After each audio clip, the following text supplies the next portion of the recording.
Hi, my dear students, how are you? I'm telling you about the famous poem Fire and Ice.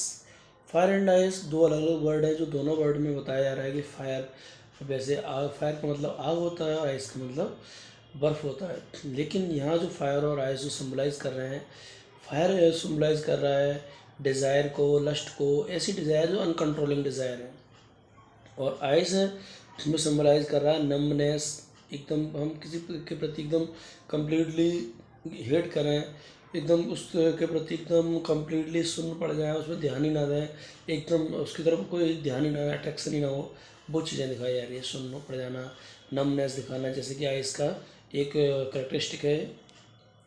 ये बात कुछ कुछ कह सकते हैं हम सेकंड वर्ल्ड वॉर के आसपास की बात है। तो उस समय लोगों के दिमाग में ये बना हुआ है कि वर्ल्ड वॉर होगा तो क्या होगा, सब कुछ नष्ट हो जाएगा। तो लोगों का मानना है कि जैसे इनकी जो अनकंट्रोलिंग डिज़ायर है, बेवजह की लस्ट है, बेवजह की डिज़ायर है, बाई दीज लस्ट और by these desire the one country destroy the another country. Rod Frost talked to many peoples and he came to know that desire is the main reason to ruin the whole world. But after that, he says, if any reason after the fire, that is the ice, मतलब hatred, hate, ये sufficient है world को ख़त्म करने में। ये rod Frost के विचार हैं।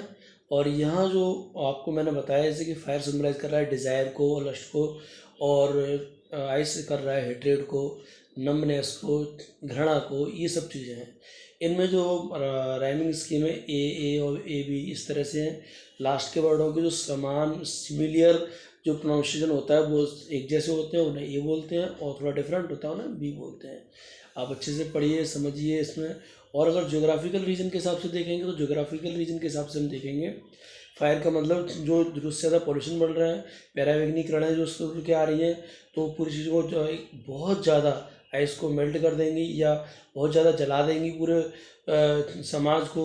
इतनी ज़्यादा गर्मी बढ़ जाएगी, ग्लोबल टेम्परेचर, तो वो आइस का फायर का रूप हो गया।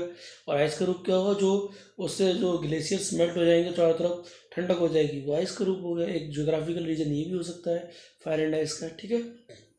पॉलिटिकल रीजन मैंने बताया, घृणा और बेवजह की डिज़ायर जो आजकल हम देख भी रहे हैं, देशों में चल भी रहा है, ठीक है बेटा। I think you got it properly. If you have any problem, you can tell me in the comment section, okay?